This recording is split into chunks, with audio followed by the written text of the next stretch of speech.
అందరికీ నమస్కారాలు. విజయీ భవ మానసిక వికాసం గ్రూపు గత కొద్ది రోజులుగా వ్యక్తిత్వ వికాసము, సమాజంలో ఉండేటువంటి వివిధ అంశాలను ఆధారం చేసుకొని ప్రజలను జాగృతం చేసేటువంటి పనిలో ఉంది. ఈరోజు నాకు ఈ అవకాశం ఇచ్చినందుకు రాజశేఖర్ గారికి ప్రత్యేక ధన్యవాదాలు తెలుపుతూ, ఈ భూమి నా తల్లి, నేను ఆమె పుత్రుణ్ణి, ఇది నా 5,000 సంవత్సరాల క్రితము వేదములోని భూసూక్తంలో 12వ మంత్రమైనటువంటి మాతా భూమి పుత్రోహం పృథివ్యాః అనే నా జాతీయ గీతం ఇది. ఒకటి, ఈ తల్లితో నాకు అనుబంధం ఉంది. ఈ భూమి మీద జన్మించినటువంటి చరాచర జీవకోటి నాతో పాటే ఈ దేశంలో, ఈ భూమిలో, ఈ ప్రపంచంలో, ఈ సృష్టిలో జన్మించి పరిఢవిల్లుతున్నటువంటి ఒక ప్రకృతి నాకు కనిపిస్తుంది. అంటే భారతదేశంలో ఉండే 6,50,000 గ్రామాలు ఒకప్పుడు ప్రపంచంలో పేరెన్నికగనటువంటి గ్రామ పంచాయతీలుగా విలసిల్లి స్వావలంబనతో, స్వాభిమానంతో ముందుకెళ్ళినటువంటి గ్రామాలు కలిగినటువంటి దేశం నా భారతదేశం. ఆంగ్లేయులు ఈ భారతదేశానికి వచ్చేటప్పటికే ఈ దేశంలో ఉండే రైతు తన సొంత విత్తనాలతో, సొంత ఎరువులతో పంటకి తెగులు వచ్చినప్పుడు పురుగుల మందులతో నా పంటని సస్యశ్యామలం చేసి ప్రపంచానికి ఎగుమతి చేయగలిగేటువంటి పత్తిని పండించినటువంటి నా రైతుకి జన్మస్థలి ఈ దేశం. ఎవరిపై ఆధారపడి ఎవరినో బిచ్చమెత్తి జీవించాల్సినటువంటి పరిస్థితి ఈ దేశానికి ఎప్పుడు రాలే. అందుకే నా పల్లె సీమలు, నా పల్లె రైతులు ఈ దేశం యొక్క అభివృద్ధికి కారకులు, వెన్నెముక అని చెప్పుతున్నటువంటి దేశం నా దేశం. కానీ ఈరోజు నా పల్లెలు కనిపిస్తున్నాయా? అటువంటి పల్లెలు అంటే 250 సంవత్సరాల ఆంగ్లేయుల పరిపాలనా కాలం నా దేశంలో రైతు యొక్క వెన్నెముకను విరిచేసింది. పంటలపై, పొలాలపై వేసినటువంటి పన్నులు నా గ్రామాల్ని అతలాకుతలం చేశాయి. సొంత విత్తనాలు, సొంత ఎరువులు, పురుగుల మందులు వాడలేనటువంటి ఒక దౌర్భాగ్యమైనటువంటి పరిస్థితి దేశంలో ఎదుర్కొన్నది. ప్రతి చిన్నదానికి విదేశాలపై ఆధారపడేటువంటి ఆ పరాన్న భుక్కుల వ్యవస్థను తీసుకొచ్చారు ఆంగ్లేయులు. ఆంగ్లేయులు నా భారతదేశంలో 17 లక్షల కోట్ల పౌండ్లు ఈ దేశం యొక్క సంపదని దోచుకెళ్లారు. గ్రామాలన్నీ గుల్లైపోయాయి. ఒకప్పుడు నా పల్లె ఎలా ఉండేది అంటూ కవి చెప్తాడు. ఓయమ్మ నా పల్లె శివా, ఓయమ్మ నా పల్లె శివా, ఈనాడు ఎందుకింత చిన్నవాయే దేవా, ఎనకటి కలదప్పి నాదోయ్, నా పల్లె ఎటుగాని తీరయ్యి నాదోయ్. ఓయమ్మ నా పల్లె శివా, ఈనాడు ఎంతుకింత చిన్నవాయే దేవా, ఎనకటి కలదప్పి నాదోయ్ నాదోయ్ రామ. ఒక్క పాటెత్తి పూటకార కురాలు నాటు పెట్టేదమ్మా, కోయిలా గుంపోలే మేమంత గొంతెత్తి కొండరాగము తీసి వంత పాడేమమ్మ.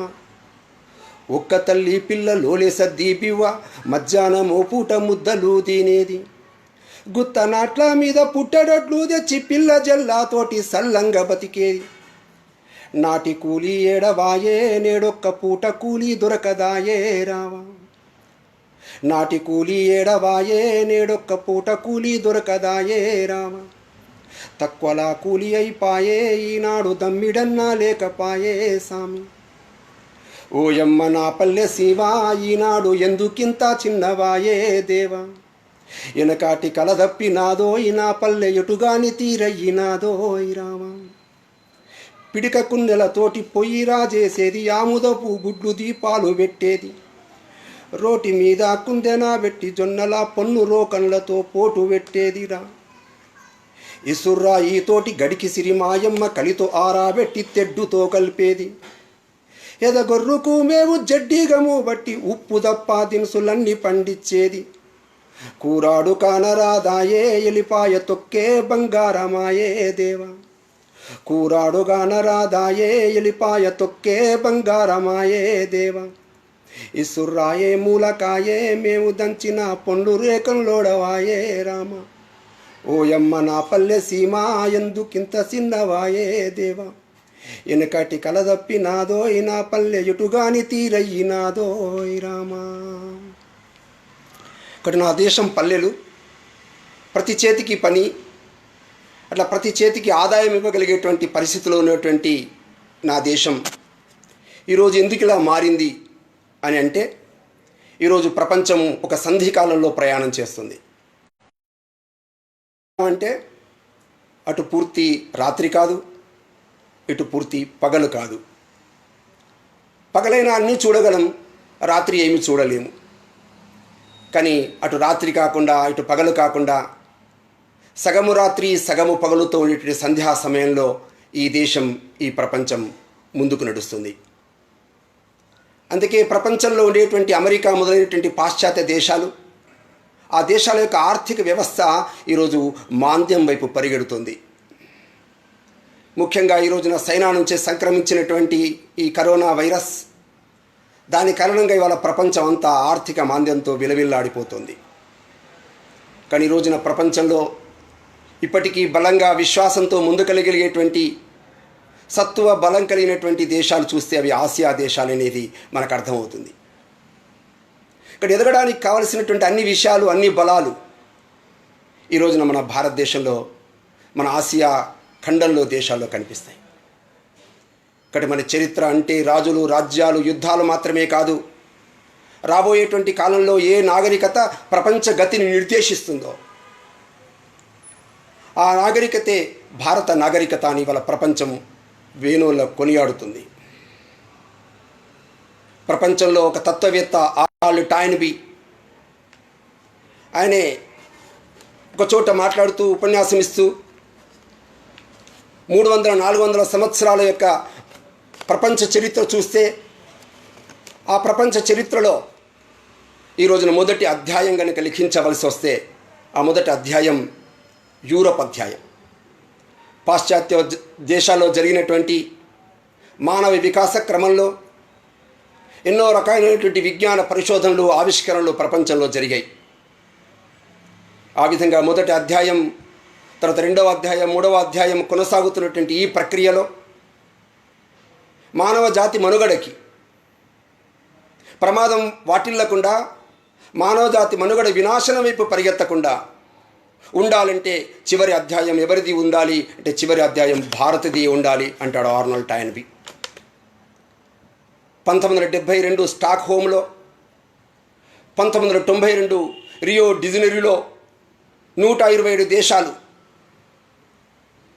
ఈ ప్రపంచంలో పెరుగుతున్నటువంటి, ఈ భూపు ఉపరితలంలో పెరుగుతున్నటువంటి ఉష్ణోగ్రత గురించి మాట్లాడుతూ శాంతి లేకుండా అభివృద్ధి లేదు, అభివృద్ధి కావాలంటే పర్యావరణం ఉండాలి అని ప్రపంచ దేశాలు తీర్మానించినటువంటి సందర్భాలు మనం గుర్తు తెచ్చుకోవాలి. 2003వ సంవత్సరంలో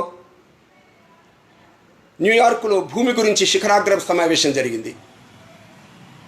ముఖ్యమైనటువంటి అగ్రదేశాలు వాతావరణం కలుషితమవుతున్నటువంటి దాని గురించి అందులో మాట్లాడారు.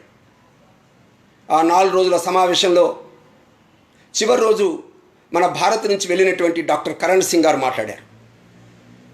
కరణ్ సింగ్ గారు మాట్లాడుతూ, 22 అంశాలతో కూడినటువంటి పర్యావరణానికి సంబంధించిన అంశాలు మన యొక్క అథర్వణ వేదంలో భూసూక్తంలో ఉండేటువంటి అంశాల ఆధారంగా, శ్లోకాల ఆధారంగా వివరించి చెప్పారు.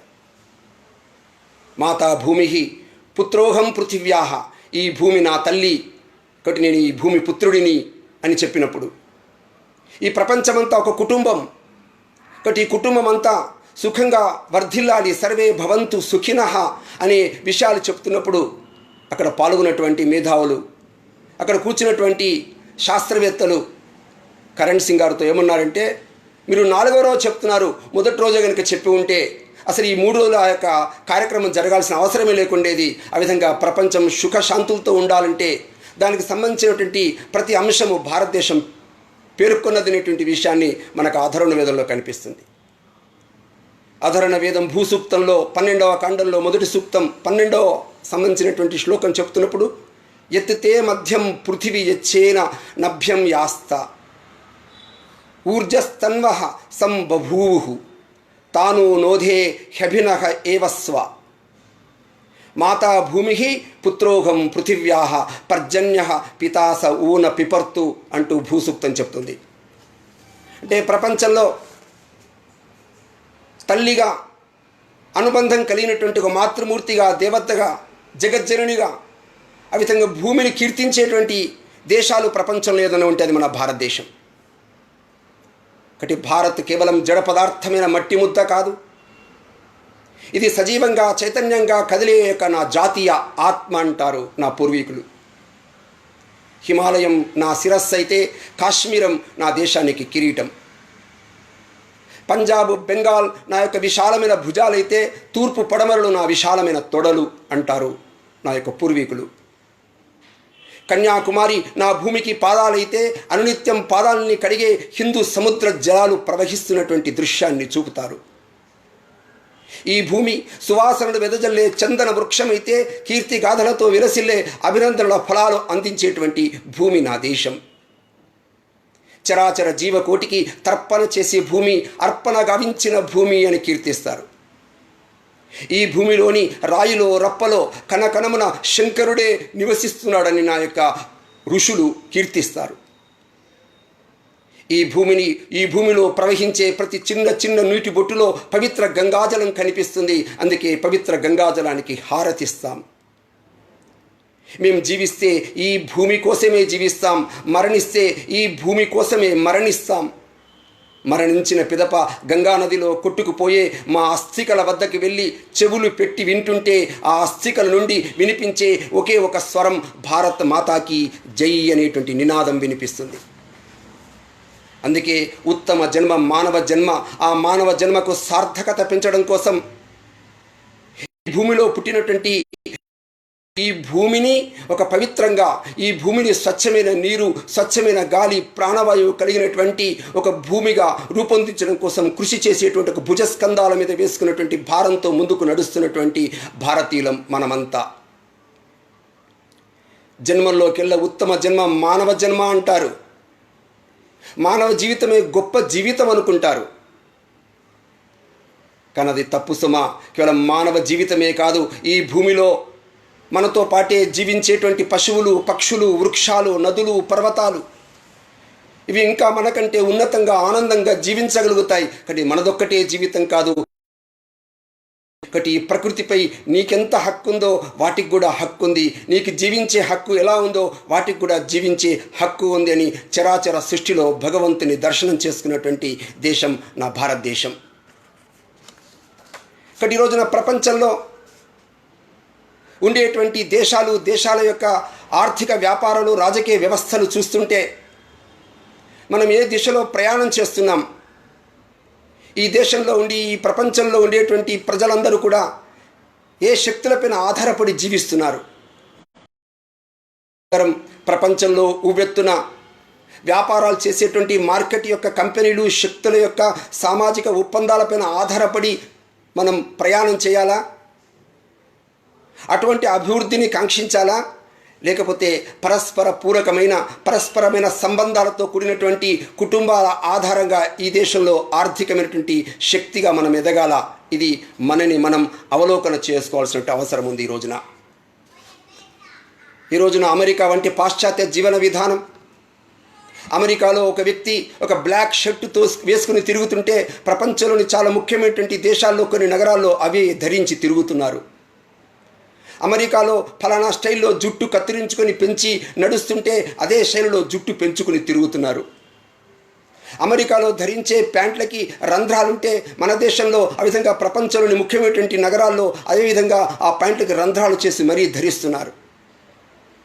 అమెరికాలో ఆల్కహాల్ తాగితే అదే అనుకరించి అదే ఫ్యాషన్, అదే ఆధునికతగా ప్రపంచం అంతా పరిగెడుతున్నది. అమెరికా నుంచి వచ్చేటువంటి డ్రగ్స్ తీసుకోకపోతే అసలు మన యువకులమే కాదనేటువంటి ఒక పిచ్చి పట్టినటువంటి రోగము ముదిరినటువంటి వ్యవస్థ ఇవాళ ప్రపంచంలో కనిపిస్తుంది. ఇవాళ అమెరికా తన జీవన శైలిని మార్చుకోకపోతే కేవలం ప్రపంచానికి మాత్రమే కాదు, దానితో పాటు తన యొక్క అమెరికా కూడా తన గోతిలో తాను పడుతుందనే విషయాన్ని ఇవాళ మర్చిపోకూడదు. ఇవాళ ప్రపంచంలో 4% జనాభా కలిగినటువంటి దేశం అమెరికా. కానీ భారతదేశం వేల సంవత్సరాల నుంచి విజ్ఞానము ప్రకృతిని దోచుకోమని చెప్పకుండా ఈ ప్రపంచంతో సహజీవనం చేయమని చెబుతున్నటువంటి దేశం భారతదేశం. ఇవాళ ప్రపంచంలో ప్రజాకోటిలో ఆకలి ఉంది, నిరుద్యోగం ఉంది, వాటిని పరిష్కరించాల్సిందే. కానీ పరిష్కరించడానికి కేవలం వస్తువులను ఉత్పత్తి చేయడం కాదు, వస్తువుల్ని పెద్ద ఎత్తున మార్కెట్లోకి కుమ్మరించడం కాదు సుమా. ఈ ప్రపంచంలో ఉండే సగటు మనిషికి ఉపాధి లభించాలి.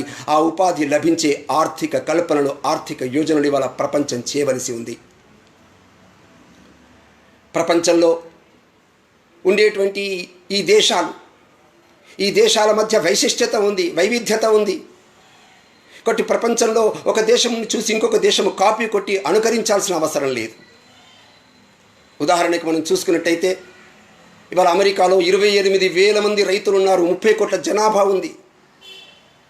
ఒక్కొక్క రైతు చేతిలో 3,000 ఎకరాల భూమి ఉంది సరాసరి. అదే భారత్లో 130 కోట్ల జనాభా ఉంటే 65 కోట్ల మంది రైతులు పొలాలు దున్నుతుంటే ఒక్కొక్కరి చేతిలో ఎంత ఉందండి? 2.5 ఎకరాలు సరాసరి ఉంది. ఇక్కడ అమెరికా రైతు నుండి మనం ఏమి అనుకరించాలి, ఏమి కాపీ కొట్టాలి, ఏమి నకలుతో మన వ్యవసాయం చేయాలి?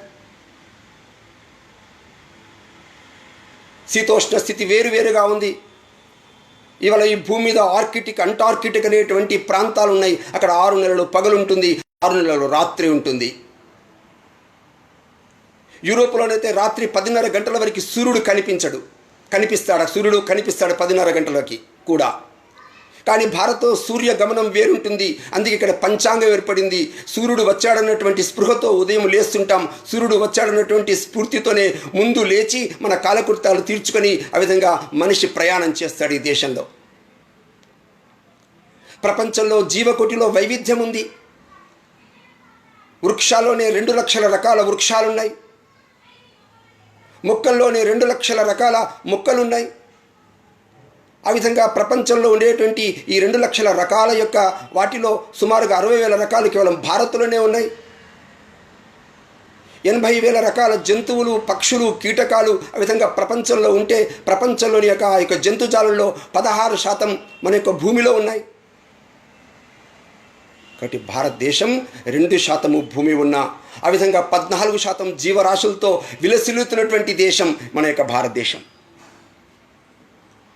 మిత్రులారా, ప్రపంచంలో ఇంకొక భూమిని పోల్చుకొని, ఇంకొక దేశాన్ని పోల్చుకొని మనము ముందుకు నడవటం మన దేశం యొక్క పతనానికి హేతు అవుతుంది. ఉదాహరణకి మన దగ్గర గోధుమ పంట పండిస్తే 3 నెలలకే కోతకు సిద్ధమవుతుంది. అదే ఇంగ్లాండ్లో గోధుమ పంట పండించాల్సి వస్తే 7 నెలల తర్వాత అది కోతకు సిద్ధమవుతుంది. భారతదేశంలో పొలాలు దున్నవలసి వస్తే మనం ఎద్దులతో పొలాలు, ఇంగ్లాండ్లో గుర్రాలతో పొలాలు దున్నుతారు. భారతదేశంలో పశువులు పేడ వేస్తే ఆ పేడ నుండి ఎరువు తయారవుతుంది. కానీ ఇంగ్లాండ్లో పేడ నుండి ఎరువు తయారు కాదు. భారతదేశంలో ఉండేటువంటి పేడ నుండి గోబర్ గ్యాస్ వస్తుంది. కానీ ఇంగ్లాండ్లో పేడ నుండి గోబర్ గ్యాస్ రాదు.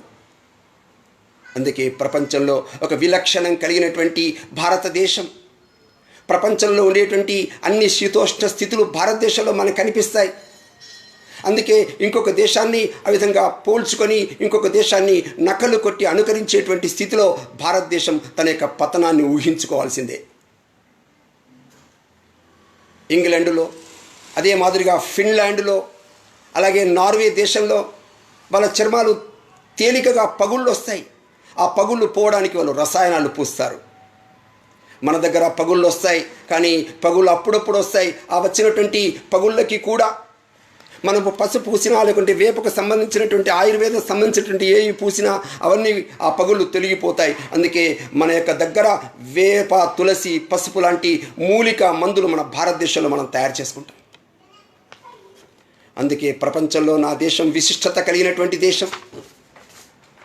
అందుకే ఈ దేశాన్ని మనం భారతమాత అని పిలిచినప్పుడు ఇదేదో సెంటిమెంట్ అనుకుంటాం, కానీ భారతమాత అంటే ఈ భూమిలో ఉండేటువంటి పర్యావరణం, ఈ భూమిలో నివసించేటువంటి పశువులు, పక్షులు, కనిపించినటువంటి సూక్ష్మ జీవుల పట్ల, అన్నిటి పట్ల సమాదరణ, సమాభావం, ఆ విధంగా సమన్వయం, సమరసత కలిగినటువంటి దేశం నా భారతదేశం. అందుకే ఈ భూమి కేవలం భారత భూమి మాత్రమే కాదు, ప్రపంచంలో ఉండేటువంటి అన్ని దేశాలని కూడా, అన్ని దేశాల్లో ఉండేటువంటి ప్రజలు, పక్షులు, పశువులు, పర్యావరణం నివసించినటువంటి భూమిని కూడా మనం గౌరవిస్తాం, పవిత్రంగా ఆ విధంగా వాటిని సన్మానిస్తాం. ఆ విధంగా ధరిత్రి, ఈ పర్యావరణం, ఈ రెండు ఉంటేనే మానవ జీవితానికి మనుగడ. ఈ విధంగా ప్రపంచంలో అమెరికా లాంటి పాశ్చాత్య దేశాలు మరుభూమిగా, ఎడారులుగా మారుతున్నాయి. కారణం ఏమిటి? భూమి నుండి ఆహార ధాన్యాలు వాళ్ళు సంపాదిస్తున్నారు, పండిస్తున్నారు, కానీ యంత్రులు ఉపయోగించి పండిస్తున్నారు. రసాయనిక ఎరువులు, రసాయనిక మందులు వాడినటువంటి కారణంగా ఆ భూమిలో ఉండేటువంటి ఆ శక్తి పైకి వచ్చి నిజంగానే అభివృద్ధి ఫలాలు వస్తున్నాయని చెప్పి సంతోషపడుతున్నాం. ఇక్కడ ఒక విషయం మనం గమనించాలి. ఒక మనిషి సారా తాగాడు. సారా తాగినప్పుడు అతని లోపల ఉండేటువంటి శక్తి బయటకు వస్తుంది. ఆ శక్తి బయటకు వచ్చిన తర్వాత తను గట్టిగా మాట్లాడగలుగుతాడు, గట్టిగా తన శరీరంతో ఏవైనా పనులు చేయగలుగుతాడు. తర్వాత మత్తు దిగుతుంది. ఎప్పుడైతే మత్తు దిగుతుందో అప్పుడు నీరసంతో, బలహీనంతో వ్యవహరిస్తాడు. ఆ వ్యక్తి అనుకుంటాడు, నాకు ఇప్పటివరకు శక్తి ఉండింది, ఆ శక్తి సారా కారణంగా వచ్చిందని చెప్పేసి అనుకుంటాడు. అందుకే మళ్ళీ సారా తాగడం మొదలు పెడతాడు. ఆ విధంగా ఆ యొక్క సారాకి అలవాటు పడి అడిక్ట్ అవుతాడు. ఈ రోజున భూమి కూడా అంతే. ఆంగ్లేయులు వచ్చినప్పటి నుంచి ఈ భూమిలో మనం రసాయనిక ఎరువులు వాడుతున్నటువంటి కారణంగా విదేశీ బహుళ జాతి కంపెనీలు ఈ భారతదేశంలో హరిత విప్లవం పేరుతో ఇవాళ భారతదేశంలో ఉండేటువంటి భూమిని సస్యశ్యామలం కాకుండా మరుభూములు చేయడానికి కావలసినటువంటి అన్ని రకాల మందుల్ని, అన్ని రకాలైనటువంటి రసాయనిక ఎరువుల్ని ఈ భూమిపైన అలవాటు చేసిన కారణంగా ఈ భూమిలో ఒకప్పుడు బాగానే పంట పండేది, కానీ ఈ రోజున మరుభూమిగా మారుతున్నటువంటి దృశ్యం మనకు కనిపిస్తుంది. అందుకే ప్రపంచంలో ఎక్కడ ఏది జరిగినా, ఏ సంఘటన జరిగినా అది ప్రపంచంలో ఉండేటువంటి భూముల్లో ఉండేటువంటి ప్రపంచంలో ఉండే అన్ని దేశాలకి ఇది వర్తిస్తుంది. ఒక చోట అణుబాంబు పేలిస్తే దాని ప్రభావం ఈ యొక్క భూకంప రూపంలో ఇంకొక చోట కనిపిస్తుంది. ఒక చోట మంచి కార్యక్రమం తీసుకున్నట్టయితే ఒక చోట మనుషులు ప్రామాణికతతో జీవించి ఆ విధంగా ప్రపంచం కోసం మేలు చేయడం కోసం ఆ విధంగా ముందుకు కదిలితే దీని యొక్క సత్ఫలితాలు ప్రపంచంలో మిగతా భూముల్లో కనిపిస్తాయి. కటి భోగం కాదు సుమా, భోగంతో రోగం వస్తుంది. కటి త్యాగపూరితమైనటువంటి ఒక వ్యవస్థతో ముందుకు నడవాలని చెప్పినటువంటి దేశం మన యొక్క భారతదేశం. ప్రపంచంలో ఉండేటువంటి దేశాల్లో ఉండేటువంటి వృక్షాలు, జీవులు, జంతువులు, వీటన్నిటిని గురించి పరిశోధనలు చేసినప్పుడు పాశ్చాత్యులు ఏ విధంగా ఆలోచించారు? పాశ్చాత్యులు వేటికవే కంపార్ట్మెంటల్గా విడివిడిగా ఆలోచించారు. ఉదాహరణకి ఒక రోగి ఒక డాక్టర్ వద్దకు వెళ్ళి నాకు చెవి నొప్పి ఉంది అని అడిగినప్పుడు ఆ డాక్టర్ అడుగుతాడు, ఏ చెవి నొప్పి ఉంది? ఎడమ చెవి నొప్పి, లేకపోతే కుడి చెవికి నొప్పి ఉందా? అప్పుడు ఆ రోగి చెప్పాడు, నాకు కుడి చెవికి నొప్పి ఉంది అన్నాడు. అప్పుడు ఆ డాక్టర్ చెప్పాడు, నేను కుడి చెవి డాక్టర్ని కాదు, నేను ఎడమ చెవి డాక్టర్ని. ఎడమ చెవి డాక్టర్ ఇంకొక వీధిలో ఉన్నాడు, పంపి వెళ్ళమని చెప్పేసి అంటాడు. దీని అర్థం ఏంటంటే ప్రపంచంలో ఉండేటువంటి విజ్ఞానం, పాశ్చాత్య దేశాల్లో ఉండే విజ్ఞానం ఏ విధంగా ముందుకెళ్ళింది అంటే సమగ్రంగా అన్నిటిని పరస్పర పూర్వకంగా ఉండేటువంటి దృష్టితో చూడకుండా వేటికవే ఆ విధంగా ఆలోచించినటువంటి కారణంగా ఆ విధంగా ఒక పక్కన అభివృద్ధి కనిపిస్తుంది, ఇంకొక పక్కన వినాశం కనిపిస్తుంది. అంటే మనుగడ కోసం పోరాటం చేయడంలో పాశ్చాత్య దేశాలు ప్రపంచంలో ఉండేటువంటి అన్ని రకాల వనరులను దోచుకుంటున్నటువంటి ఒక చరిత్ర మనందరికీ తెలుసును. అందుకే ప్రకృతి సంతులనంగా ఉండాలి, సర్వం కల్విదం బ్రహ్మ, అంతటా ఒకే పరమాత్మ ఉన్నాడని ఆ విధంగా భావించేటువంటి దేశం మన యొక్క భారతదేశం. బాతు ప్రతిరోజు బంగారు గుడ్డు పెడుతుంది, బాగానే ఉంది, కానీ బాతుని కోసేసి అందులో ఉండే గుడ్లను తీసుకుందాం, బంగారు గుడ్లను అనేటువంటి ఒక వినాశమైనటువంటి యోజన వల్ల ప్రపంచంలో జరుగుతుంది. ఆవు పాలిస్తుంది, ఆవు నుండి మనం ఎలా పాలు పితుక్కోవాలో మనకు తెలుసును, కానీ ఆవు యొక్క పొదుగును కోసి దాని యొక్క రక్తాన్ని తాగేటువంటి ఒక దుశ్చర్యలు, దౌర్భాగ్యాలు వల్ల ప్రపంచంలో కనిపిస్తున్నాయి. ఇదే ప్రకృతి యొక్క వినాశనానికి దారితీస్తున్నాయి. కాబట్టి పర్యావరణాన్ని పరిరక్షించుకోమని, ఈ భూమి మీద జీవులన్నీ సుఖ సంతోషాలతో జీవించాలనేటువంటి విధానం ఉందే, ఆ విధానాన్ని ఆ విధంగా ప్రపంచానికి చెప్పినటువంటి దేశం మన యొక్క భారతదేశం. ఈ విశ్వంలో వైజ్ఞానికంగా సైంటిస్టులు ఇప్పటి వరకు సుమారుగా 2200 గ్రహాలని కనుగొన్నారు. ఈ గ్రహాల్లో ఎక్కడ బయోలాజికల్ భౌతిక ప్రక్రియలో ఏ ఒక్క జీవి కూడా పుట్టినటువంటి రుజువులు లభించలేదు ఈ గ్రహాలలో. అందుకే ఒక జీవి పుట్టాలంటే, ఆ జీవం అక్కడ ఉండాలంటే ఆక్సిజన్ కావాలి, ప్రాణవాయువు కావాలి, నీరు కావాలి, సానుకూలమైనటువంటి వాతావరణం కావాలి. వాతావరణం అంటే ఏమిటి? వాతావరణం అంటే ఆ యొక్క అల్ట్రావైలెట్ అతి నీలలోహిత కిరణాలు ఏవైతే అడ్డుకోవడానికి ఆ గ్రహం చుట్టూతో రక్షణ కవచము ఓజోను పొర ఉండాలి. అదే మాదిరిగా మ్యాగ్నెటిక్ ఫీల్డ్, అయస్కాంత శక్తి మండలం ఉండాలి. సూర్యుడి నుంచి వచ్చేటువంటి ఎక్స్రేస్ ఏవైతున్నాయో ఆ యొక్క ఎక్స్రేస్ వల్ల అయనీకృతమైనటువంటి వాయువులు మళ్ళీ భూమిపై నుండి అంతరిక్షంలోకి వెళ్లకుండా ఆపేటువంటి వ్యవస్థలు ఉండాలి. దీన్ని మనం అనుకూల వాతావరణం అంటాం. ఇలాంటి అనుకూల వాతావరణం కలిగిన ఈ భూమి మీద మనం పుట్టుకలు చూస్తున్నాం. ఈ జీవానుకూల పరిస్థితులు ఈ భూమి మీద తప్ప విశ్వంలో ఎక్కడా లేవు, గోచరించదు. ఈ సానుకూలత వల్లనే భూగోళం మీద జీవుల యొక్క ఆవిర్భావానికి, మనుగడకు హేతువైంది అనేక మన యొక్క శాస్త్రవేత్తలు చెప్తున్నారు. మన పూర్వీకులు కూడా అదే చెప్తున్నారు. స్వచ్ఛమైన నీరు ఉండాలి, కాలుష్య రహితమైనటువంటి గాలి ఉండాలి, అలాగే జీవరాశులు తట్టుకోగల ఉష్ణోగ్రత ఈ దేశంలో, ఈ భూమి మీద ఉండాలి. ఈ మూడు కూడా ఒకటినొకటి పరస్పరం ఆధారపడి ఉంటాయి. వీటి మధ్య సమతుల్యత కొంచెం తగ్గినా మిగతా రెండింటి మీద దాని ప్రభావం పడుతుంది అని మన పూర్వీకులు చెప్పారు. ఈ రోజున ప్రపంచంలో జరుగుతున్నటువంటి మార్పులు, ఈ మార్పుల కారణంగా ప్రపంచంలో ఏర్పడుతున్నటువంటి సమస్యలు, ఇవన్నీ మనం చూస్తుంటే ప్రధానమైనటువంటి సమస్య ఇవాళ భూమి ఉపరితలం మీద వాతావరణం వేడెక్కడం కారణంగా ఇవాళ కార్బన్ డైఆక్సైడ్, మిథేన్ వంటి వాయువులు విపరీతంగా ఉత్పత్తి అవుతున్నాయి. ఆ 2 రకాల వాయువులు ఉత్పత్తి అవుతున్నటువంటి కారణంగా ఆ ప్రపంచంలో ఉండేటువంటి ముఖ్యంగా ఆర్కిటిక్, అంటార్కిటిక్ లాంటి మంచు ప్రాంతాలన్నీ కరిగిపోతున్నటువంటి కారణంగా ఆ కరిగిపోయినటువంటి నీళ్ళన్నీ కూడా సముద్రాల్లోకి వెళుతున్నాయి. ఆ విధంగా సముద్ర జలాల యొక్క సముద్ర మట్టాలు పెరుగుతున్నాయి. ఎప్పుడైతే సముద్ర మట్టం పెరిగిందో సముద్రం యొక్క సమీప ప్రాంతాలైనటువంటి ఏవైతే తీర ప్రాంతాలు ఉన్నాయో ఆ తీర ప్రాంతాల్లో ఉండేటువంటి ప్రజల యొక్క మనుగడ ఇవాళ ప్రశ్నార్థకమైంది. సముద్ర మట్టానికి దగ్గరగా ఉండేటువంటి అడవులు నశించిపోతున్నాయి. ఎప్పుడైతే అడవులు నశిస్తున్నాయో అడవులకి ఆలంబనైనటువంటి జంతువులు, పక్షులు, వృక్షాలు కూడా సమూలంగా నాశనమవుతున్నాయి.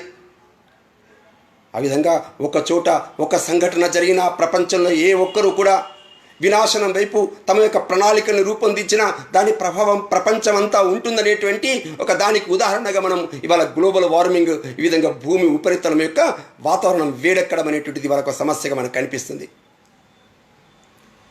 కాబట్టి వాళ్ళ ప్రపంచంలో ఉండేటువంటి వ్యవసాయ ఆధారిత దేశాలు, వ్యవసాయ ఆధారితంగా పనిచేసేటువంటి పంట పొలాలు ఇవాళ సముద్రం నుంచి వచ్చేటువంటి జలాలు లవణంతో ఉన్నటువంటి కారణంగా, ఉప్పుతో ఉన్నటువంటి కారణంగా పంట పొలాలు నాశనం అవుతున్నాయి. ఆ రకంగా వన్యప్రాణులకి అదే మాదిరిగా పంటలు సస్యశ్యామలమైనవన్నీ కూడా ఇవాళ మరుభూములుగా మారిపోతున్నాయి. ఈ రోజున మన చుట్టూ ఈ జరుగుతున్నటువంటి మార్పులకు కారణం ఏమిటి? సామాన్యమైనటువంటి వ్యక్తులు, చదువుకున్నటువంటి వ్యక్తులకి ఇది అర్థం కావట్లేదు. ఈ భారతదేశంలో మనం ఎప్పుడైతే ఆంగ్లేయ విద్యా విధానం తీసుకొచ్చామో, దేనికదే విడివిడిగా కంపార్ట్మెంట్లుగా చూసేటువంటి ప్రవృత్తిని ఎప్పుడైతే అలవరుచుకున్నామో, సమగ్రంగా మొత్తము భూమిని ఒక దృష్టికోణంతో చూడగలిగేటువంటి విద్యని, విద్యా విధానాన్ని మనం ఎప్పుడైతే మన యొక్క పిల్లలకి, మన తరాలకి బోధించినటువంటి కారణంగా మన చుట్టూ జరుగుతున్నటువంటి మార్పులు ఏమిటో ఒక అవగాహన కోల్పోయి అజ్ఞానంతో వ్యవహరిస్తున్నటువంటి ఒక స్థితి ఇవాళ ప్రపంచంలో మనకు కనిపిస్తుంది. అందుకోసం ఇవాళ ప్రపంచంలో అంతర్జాతీయంగా ఈ గ్రీన్ హౌస్ గ్యాసెస్ని, పెట్రోల్ కావచ్చును, బొగ్గు కావచ్చును, డీజిల్ కావచ్చును, వీటిని మండించినటువంటి కారణంగా వచ్చేటువంటి వాయువుల యొక్క అయితే పరిణామాలు కావచ్చును, వీటన్నిటిని తగ్గించడం కోసం మార్పుల్ని అదేవిధంగా ఉన్నట్టుగా ఆహ్వానించకుండా ఆ విధంగా సమాజంలో వాతావరణం సమతుల్యంగా ఉండడం కోసం గాను ఇవాళ ప్రపంచంలో దేశాలు ప్రయత్నం చేస్తున్నాయి. ప్రతి వ్యక్తి ఇవాళ వ్యక్తిగతంగా తన భుజస్కంధాలపైన ప్లాస్టిక్ను వాడొద్దని, నీరు విద్యుత్తును వృధా చేయవద్దని, వీలైనంత వరకు వాహనాల్ని తక్కువగా వాడాలని, ఆ విధంగా ఒక్కొక్క మొక్కను ఆ విధంగా నాటుతూ ఆ విధంగా 10 మంది పుత్రులకి 10 మంది కొడుకులకి ఆ విధంగా పెట్టుగా ఉండేటువంటి మొక్కల్ని వృక్షాన్ని నాటాలని ఆ విధంగా చెప్పగలిగేటువంటి స్థితిలో ఇవాళ ప్రపంచంలో ఒక పెద్ద క్యాంపెయిన్ జరుగుతుంది, ప్రచారం జరుగుతుంది. మిత్రులారా, ఈ రోజున ప్రపంచంలో ఇవన్నీ వ్యక్తిగతంగా చేసేటువంటి మన యొక్క కార్యాలు, పనులు. ఈ పనులు చేస్తున్నప్పుడు మాత్రమే ప్రపంచంలో ఆ విధంగా పెను మార్పులు సంభవించేటువంటి చోట ఒక సమతుల్యమైనటువంటి ఒక మంచి వాతావరణాన్ని మనం చూడగలుగుతాం. భగవంతుడు ఒక అద్భుతమైన సృష్టిని మనకు అందించాడు. ప్రపంచంలో ఉండేటువంటి ఈ యొక్క వృక్షరాజాలు, పశువులు, పక్షులు, మనుషుల మధ్య ఎంతటి సమన్వయం, సమరసత ఉందో ఒకసారి చూడండి. ఒక జంతువు మరొక జంతువుని ఆహారంగా తీసుకుంటుంది. ఒక జంతువు అనేక జంతువులకు ఆశ్రయం ఇస్తుంది. ఒక జంతువు తన శ్వాసక్రియతో కార్బన్ డయాక్సైడ్ని వదిలిపెడితే, బొగ్గు పులుసు వాయువుని వదిలిపెడితే, ఆ వదిలిపెట్టినటువంటి ఆ వాయువు వృక్ష జాతులకి అదే ఆహారంగా ఉపయోగపడుతుంది. ఎప్పుడైతే ఆ వృక్ష జాతులు ఆ యొక్క కార్బన్ డయాక్సైడ్ని పీల్చుకొని కిరణజన్య సంయోగ క్రియ ద్వారా ఆహారాన్ని తయారు చేసుకొని ఆ ఆహారాన్ని పశువులకు ఇస్తాయి, ఆ ఆహారాన్ని మనుషులకు ఇస్తాయి. అదే మాదిరిగా మనుషులు తాము తిన్న తర్వాత వదిలిపెట్టినటువంటి తొక్కలు కావచ్చును, తౌడు కావచ్చును, ఇట్లాంటి ఊక కావచ్చును, ఇవన్నీ కూడా మనం భూమికి సమర్పిస్తాం. ఆ విధంగా జంతువులకు సమర్పిస్తాం. వ్యర్థ పదార్థాలు తిన్నటువంటి ఆ యొక్క జంతువులు పాలిస్తాయి. ఈ విధంగా పరస్పరం జంతువులు వృక్షాలకి, వృక్షాలు జంతువులకి, మనుషులకి, మనుషులు వృక్షాలు జంతువులకి, ఈ విధంగా ఒక పరస్పరమైనటువంటి ఏదైతే వ్యవస్థ ఉందో దాన్ని మనం దైవీ త్రికోణం అని చెప్తాం. విశాలమైనటువంటి పరస్పర సంబంధంతో కూడినటువంటి సమగ్రమైనటువంటి తత్వానికి ప్రతీకగా నిలిచేటువంటి ఈ వ్యవస్థని మనం కాపాడుకోవాల్సిన అవసరం ఉంది. మనిషి చాలా తెలివిగలవాడు అనుకుంటున్నాడు. ప్రకృతిని తన యొక్క వశంలో ఉంచుకున్నానని చెప్పేసి మిడిసి పడుతున్నాడు. ఎద్దులు, గుర్రాలు, కుక్కలు, గాడిదల్ని కట్టి కొట్టి పని చేయిస్తున్నానని చెప్పేసి తానే గొప్ప అనుకుంటున్నాడు. ఆవు నుండి పాలు, పాలుని పెరుగు, పెరుగు నుండి వెన్న, వెన్న నుండి నెయ్యి మార్చి ఆ విధంగా మిఠాయిలు తయారు చేయడంలో తనదే ప్రజ్ఞ అని చెప్పేసి ఆ విధంగా విర్రవీగుతున్నాడు. భూగర్భంలో నుంచి, కొండల్లో నుండి ఖనిజాలు, లోహాలు వెలికి తీసి వాటితో గృహ ఉపకరణాలు, రకరకాల ఆయుధాలు తయారు చేసి తనకు మాత్రమే తెలిసినటువంటి అనుపమానమైనటువంటి సాధ్యమనుకున్నటువంటి విద్య అని చెప్పేసి తనను తానే అహంకరించుకుంటున్నాడు. కానీ గుర్తుపెట్టుకోండి, ఈ ప్రకృతి మన అవసరాలను తీర్చగలదు. కానీ మనలో పుట్టినటువంటి అత్యాశల్ని, తీవ్రమైన కోరికల్ని, ఆ కోరికలకు అనుగుణమైనటువంటి ఖనిజాలు, వనరులు ఈ ప్రకృతిలో లేవు. ప్రకృతి అవసరాలను తీరుస్తుంది. ఆ విధంగా ప్రకృతి అవసరాలను తీరుస్తుందనేటువంటి ఒక మౌలిక సత్యాన్ని మనం మరిచిపోతున్నాం. విపరీతమైనటువంటి దురాశ కారణంగా ప్రకృతికి ఎంత నష్టం వాటిల్లుతున్నదో కూడా, దాని కారణంగా రానున్నటువంటి ముప్పును కూడా గ్రహించలేనటువంటి ఒక అజ్ఞానం ఇవాళ ప్రపంచంలో కేవలం చదువుకున్న వాళ్ళతోనే ఇవాళ ప్రమాదం కనిపిస్తుంది. ఒకప్పుడు ఈ దేశంలో నా రాజ్యం నా రాజాసీత్, నా దండ్యో నచ దాండిక, ధర్మేనైవ ప్రజా సర్వ రక్షంతి స్మ పరస్పరం అన్నటువంటి శ్లోకం మనం గుర్తు తెచ్చుకోవాలి. ఇవాళ ప్రభుత్వాలు మన సమాజాన్ని నడిపిస్తున్నాయని మనం భ్రమిస్తున్నాం. ఇవాళ ప్రభుత్వాలు ఉంటాయి, పోతాయి. కానీ ఈ సమాజంలో ఉండేటువంటి ప్రతి వ్యక్తి తన యొక్క స్వీయ క్రమశిక్షణతో, తన స్వీయ స్వధర్మంతో, స్వీయమైనటువంటి ఆలోచనలతో స్వతంత్రంగా, స్వావలంబనగా జీవించేటువంటి స్వేచ్ఛాపూరితమైనటువంటి వ్యవస్థతో మనిషి బ్రతకడం ముందే ఆ విధంగా బ్రతుకుతున్నటువంటి అయితే సమాజం ఉందో అదే నిజమైనటువంటి సమాజం అని మనం చెప్తుంటాం. ఒకటి సృష్టి అంతా పరమాత్మది. నీకు లభించిన దాన్ని పరమాత్మకు నివేదించి ఆయన నీకు ప్రసాదంగా ఇచ్చిందో మాత్రమే నువ్వు తీసుకోవాలి. అంతేకాని అధికంగా ఏది కోరవద్దు, ఆశపడవద్దు అనేటువంటి భావన, ఆ విధంగా పొరుగువారి బాగోగులు చూడడంలోనే జీవితం నిత్యకృత్యంగా ఉండాలని చెప్పినటువంటి దేశం, ప్రజలు నా దేశంలో కనిపిస్తారు. మనందరికీ తెలుసును, గతంలో ఇంటికి వచ్చినటువంటి పిచ్చికల కొరకు వరి కంకులు వేలాడగట్టేవాళ్ళం. జంతువులు పక్షులు వస్తే వాటి తొట్లలో నీళ్లు పోసి వాళ్ళకి తాగేందుకు వ్యవస్థ చేసేవాళ్ళం. మన ఇంటి ముందు బాటసార్లు వెళ్తుంటే ఇంటి ముందు అరుగులు నిర్మించేవాళ్ళం. బాటసార్లు పోతూ పోతూ విశ్రాంతి తీసుకోవడానికి అనుకూలమైన వ్యవస్థను ఏర్పరిచేవాళ్ళం. మనము అన్నం సిద్ధం చేసుకున్న తర్వాత, వంట వండిన తర్వాత ఎవరైనా అతిథి వస్తే అతిథికి భోజనం పెట్టాలనే అతిథి దేవో భవ అనే విశాల భావనకి ఆ విధంగా ప్రతీకగా నిలిచిన వాళ్ళం. మనకెప్పుడు అడవుల్ని నరికి వేయాలని కానీ, భూమిని డొల్లగా తొలిచి వేయాలని కానీ, మన ఇంట్లో ఉండేటువంటి పరికరాలు వీటన్నిటితో మన గృహోపకరణాలతో ఆనందంగా ఎంజాయ్ చేయాలని చెప్పేసి మన దేశంలో ఎప్పుడు భావించలేదు. మరి వాళ్ళ ప్రపంచంలో ఎందుకు జరుగుతుంది? ప్రపంచంలో పర్యావరణం ఎందుకు విధ్వంసం అవుతుంది? దీనికి కారణం ఏమిటి అంటే, ప్రపంచంలో మనకంటే ముందుగా అయితే దేశాలు ఆర్థికపరమైనటువంటి వైజ్ఞానికపరమైనటువంటి కోణాల్లో ఆలోచించడం ప్రారంభించాయో, ఆ ఆలోచించినటువంటి పాశ్చాత్యుల దృష్టికోణంలో వచ్చినటువంటి మార్పుల కారణంగా శక్తివంతమైనటువంటి తమ ఆయుధాలతో, శక్తివంతమైనటువంటి వాళ్ళ యొక్క దురాక్రమణతో ప్రపంచంలో మిగతా దేశాన్ని కొల్లగొట్టేటువంటి ఒక వ్యవస్థని ప్రపంచంలో సృష్టించారు పాశ్చాత్యులు. పాశ్చాత్యుల యొక్క మత గ్రంథాల్లో కూడా ఇది రాసింది. ఇక్కడ ఉండేటువంటి మానవులు ఎవరైతే ఉన్నారో ఆ మానవుల కొరకే ఈ ప్రకృతి. మానవుల ముందుగానే ఈ ప్రకృతిని భగవంతుడు సృష్టించాడు. కాబట్టి ఈ ప్రకృతిలో ఉండేటువంటి అన్ని అవసరాలు, వనరులన్నీ కూడా మానవుడు దోచుకోవచ్చును, తిని ఎంజాయ్ చేయవచ్చును, విలాసంతో వినోదంగా బ్రతకవచ్చును అని రకంగా మత గ్రంథాలు రాసినటువంటి కారణంగా ఆయా మత గ్రంథాలను అనుసరిస్తున్నటువంటి ప్రజలందరూ కూడా నిజమే ఈ ప్రకృతి అంతా కేవలము మన కొరకు మాత్రమే ఉండేటువంటి అవసరాల్ని, మన కోరికల్ని తీర్చేటువంటి ఒక స్త్రీ అని భావించినటువంటి స్థితి కనిపిస్తుంది. కొన్ని మత గ్రంథాలు స్త్రీని ఒక గయ్యాలి స్త్రీగా వర్ణించాయి. ఇంకొక మత గ్రంథం స్త్రీ అంటే ఒక పొలము లాంటిది, వ్యవసాయం లాంటిది, దాన్ని ఎంతైనా దున్నుకోవచ్చని చెప్పేసి ఆ విధంగా 2వ తరగతి పౌరురాలుగా ఆ విధంగా స్త్రీని చూసినటువంటి ఒక చులకన భావం కొన్ని మత గ్రంథాల్లో కనిపిస్తుంది.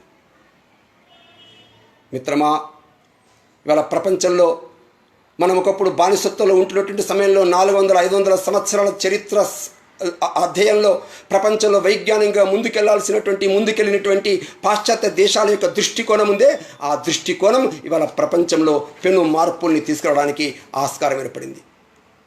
అందుకోసమే ప్రపంచంలో ఇంగ్లాండ్ 40 దేశాల పైన అది పరిపాలన చేసింది. అమెరికా 150 తృతీయ ప్రపంచ దేశాల్లో ఉండేటువంటి వనరులు దోచుకుంటుంది. ఈ రోజున చైనా ఆఫ్రికన్ కంట్రీస్లో తన యొక్క ఆధిపత్యాన్ని చెలాయిస్తున్నది.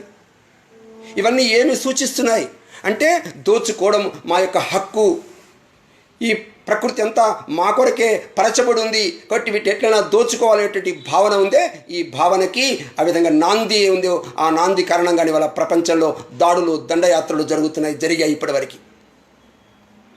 ఇవాళ అమెరికా యొక్క జనాభా ప్రపంచ జనాభాతో పోల్చి చూస్తే కేవలం 4% మాత్రమే.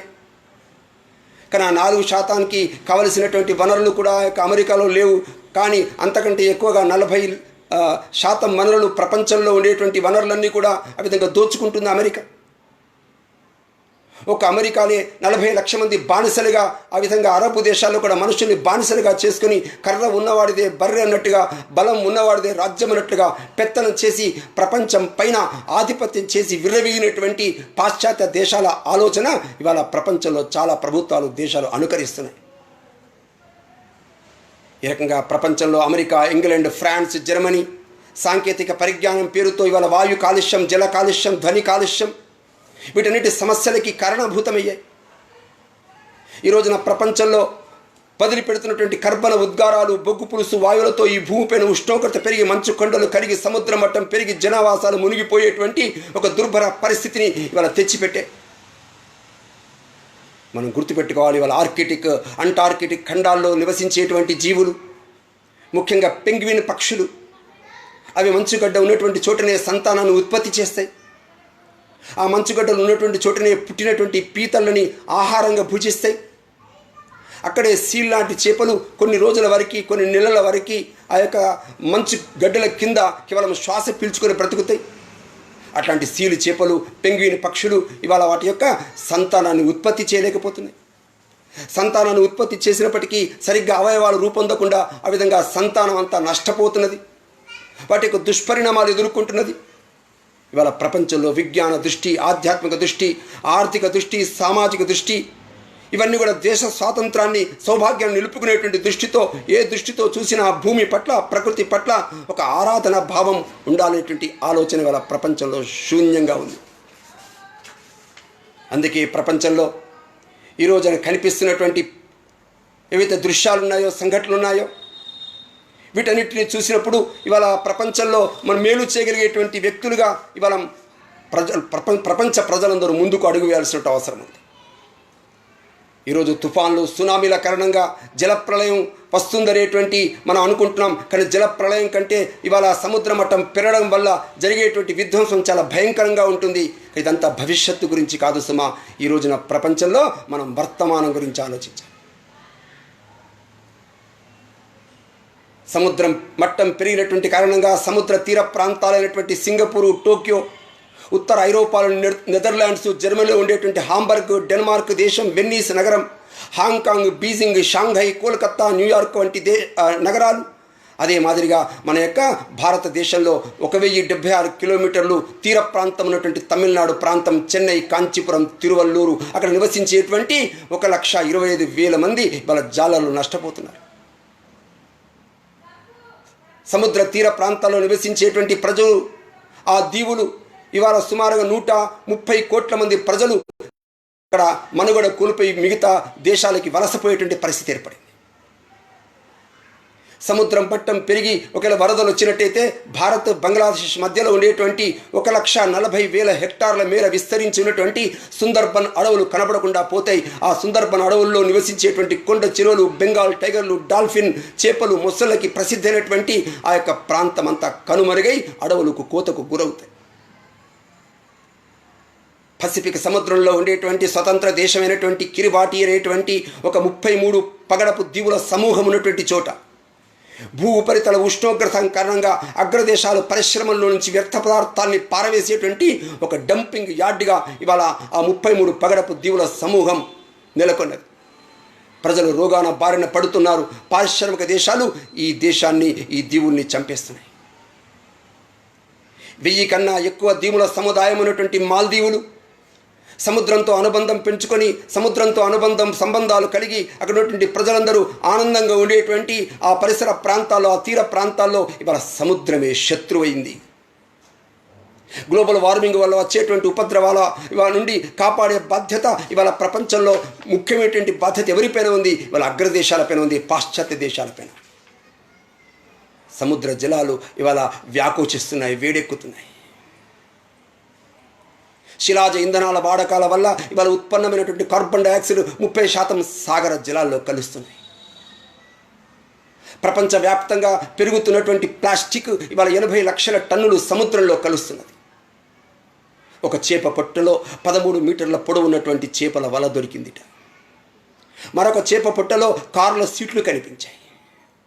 అసలు ఈ భూగోళం మీద 650 కోట్ల టన్నుల ప్లాస్టిక్ వ్యర్థాలు తిరుగుతున్నాయి. అది ఇది భూగోళమా లేక ప్లాస్టిక్ గోళమా అని ప్రపంచం విస్తుపోతున్నది.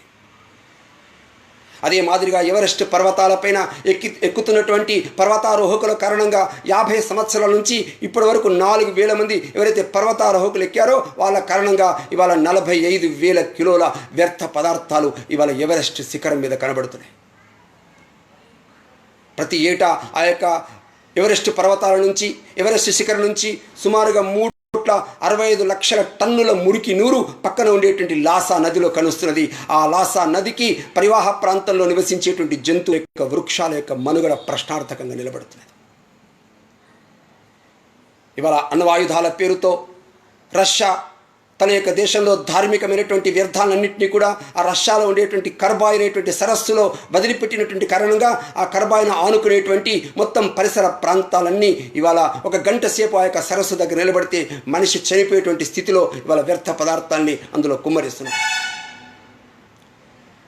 ప్రపంచంలో ఉండేటువంటి ప్రజలందరికీ 20% ప్రాణవాయువునిచ్చేటువంటి అడవులు, అమెజాన్ అడవులు, 27,000 చదరపు కిలోమీటర్ల విస్తరణతో ఉండేటువంటి ఆ అడవులు నేడు కేవలం 5,000 చదరపు కిలోమీటర్లకి కుదించుకుపోయింది. నరికివేతకి గురవుతుంది. ఎండిపోయిన చెట్లు రాపిడి పుడితే దవాగ్నికి ఆ విధంగా దగ్ధమైపోతుంది. గ్లోబల్ వార్మింగ్ ఎంత భయంకరమైనటువంటి స్థితి తీసుకొచ్చిందో చూడండి.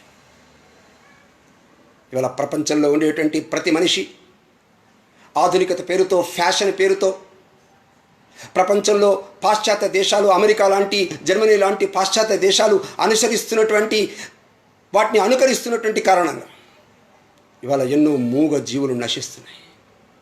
మూగ జీవులు విలవిల్లాడుతున్నాయి. మనం వివాహాలకు వెళ్ళినప్పుడు విందు, మనం పైన అత్తరు చల్లుకుంటాం, మనం అత్తరు పూసుకుని విందులు వినోదాలకు వెళ్తుంటాం. అత్తరు ఎలా తయారవుతుందండి?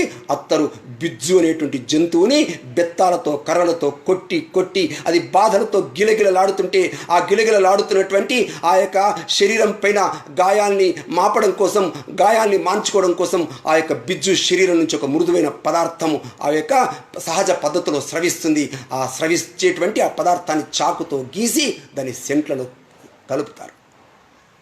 ఒకటి మనం ఏం చేస్తున్నాం సమాజంలో?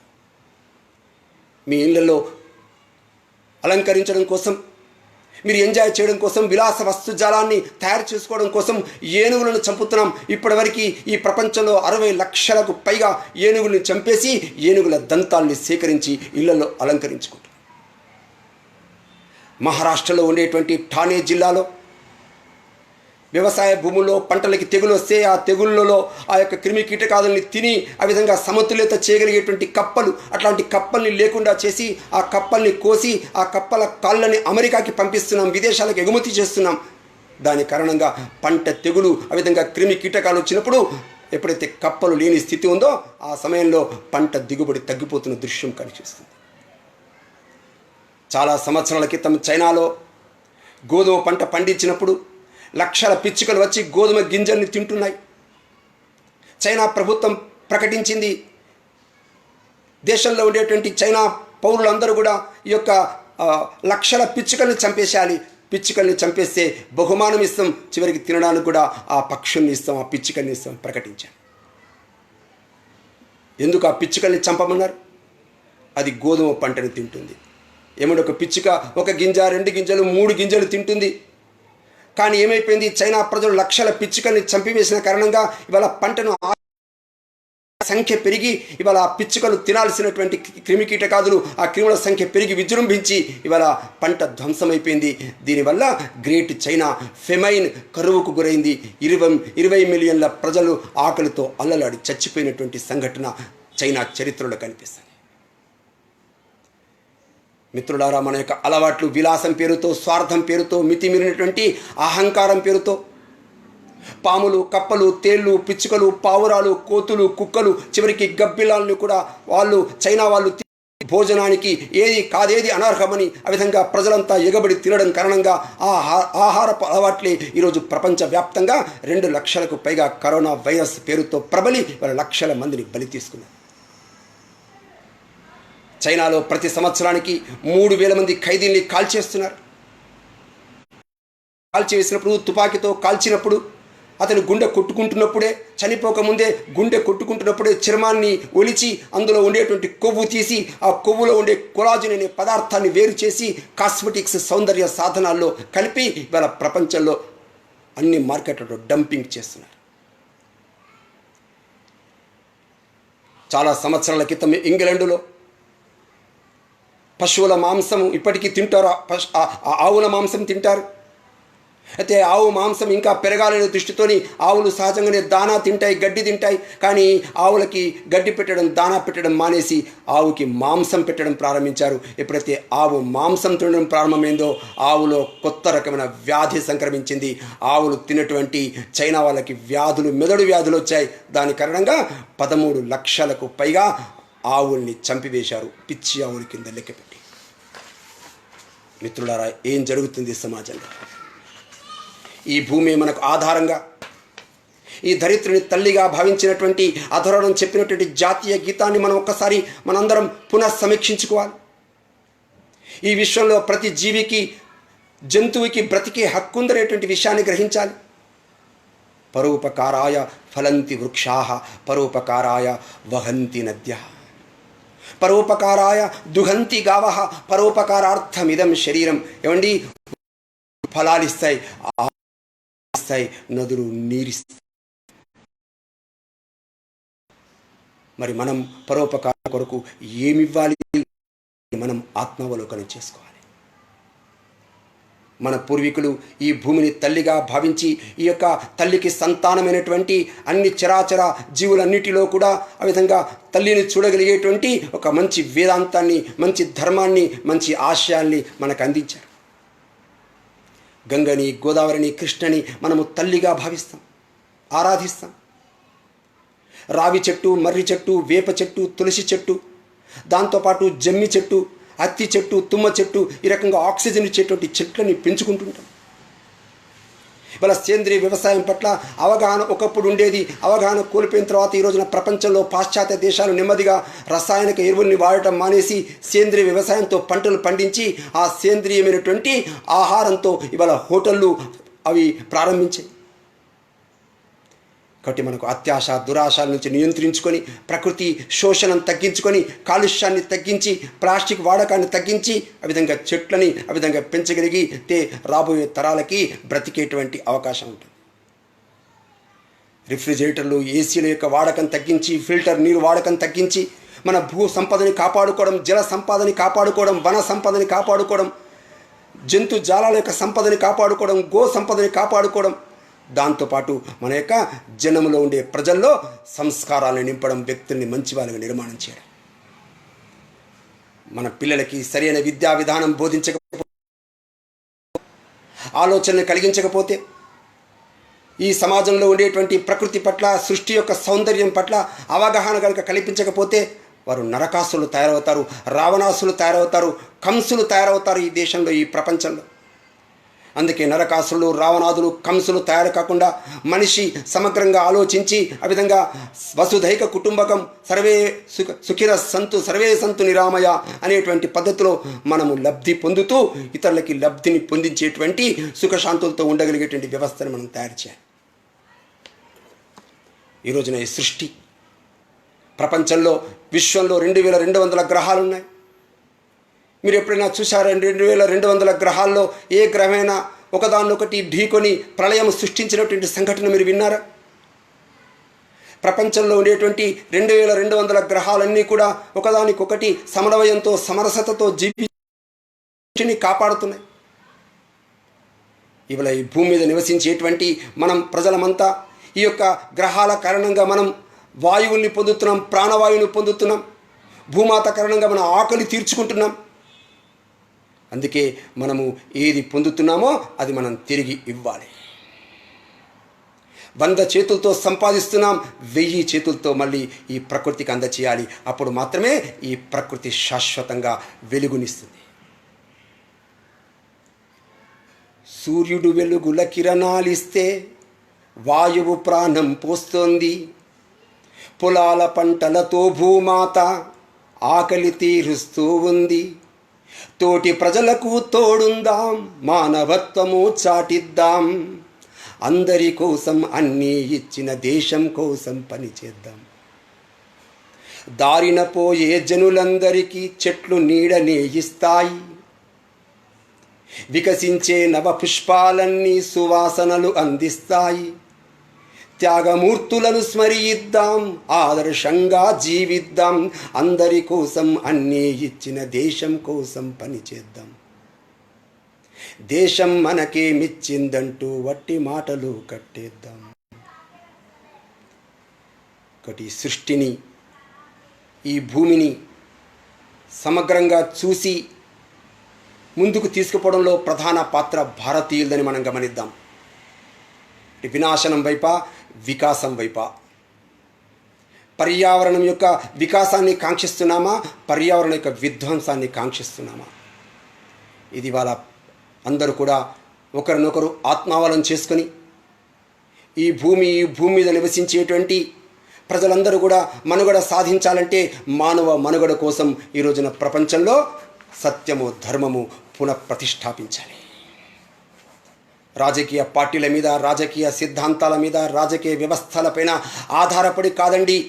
కులము, ప్రాంతము, భాష, సంప్రదాయాల భేదాలు పాటించక దేశ ప్రజలంతా ఒక్క తాటి మీద నిలిచేటువంటి ఒక ఐక్యతని, ఏకాత్మతని మనం దర్శించుకోవాలి. మనము స్వదేశీ వస్తువుల్ని వాడాలి. స్థానికంగా ఏదైనా ఇళ్లలో, స్థానికంగా ఏదైనా గ్రామంలో ఉత్పత్తి అయ్యేటువంటి చిన్న చిన్న వస్తువుల్ని మనము కొని వాళ్ళకి మనం ఉపాధికి మార్గం వేయాలి. మన గ్రామంలో, మన పరిసరాల్లో దొరకకపోతే మన యొక్క రాష్ట్రంలో ఇంకెక్కడ దొరికినా, లేకుంటే మన దేశంలో ఏ రాష్ట్రంలో దొరికినా వాటిని ఉపయోగించాలి. అనివార్య పరిస్థితులు వచ్చినప్పుడు మాత్రమే విదేశీ వాడాలి తప్ప స్వదేశీ వస్తువుల కారణంగా, వాడకం కారణంగా ఈ దేశంలో ఉండేటువంటి కోట్లాది మంది ప్రజలు, ముఖ్యంగా పేదవాళ్ళు, నిరుద్యోగులు, వాళ్ళందరికీ ఉపాధి కలిగించాల్సిన అవసరం ఉంది.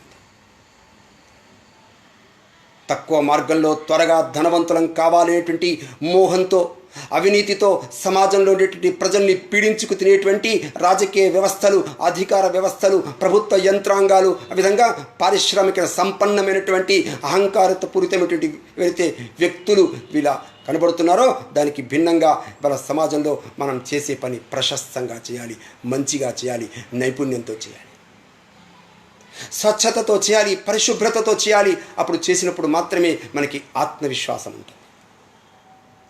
కేవలం ఇవాళ డబ్బులు కలిగినటువంటి, ధనికులైనటువంటి, సంపన్నులైనటువంటి, ప్రపంచంలో కేవలము వైభోగం పేరుతో, వీరతో, సెలబ్రిటీస్ పేరుతో ఆ విధంగా ప్రపంచాన్ని ఆకర్షించి మోహం వైపు పరిగెత్తేటువంటి వ్యక్తుల వెంట పరిగెత్తడం కాదు, వాళ్ళకి గౌరవం ఇవ్వడం కాదు. ఈ భూ ప్రపంచంలో ఎవరైతే శారీరక శ్రమ చేస్తారో ఆ శారీరక శ్రమకి గౌరవం ఇవ్వాలి, చెమటకి గౌరవం ఇవ్వాలి.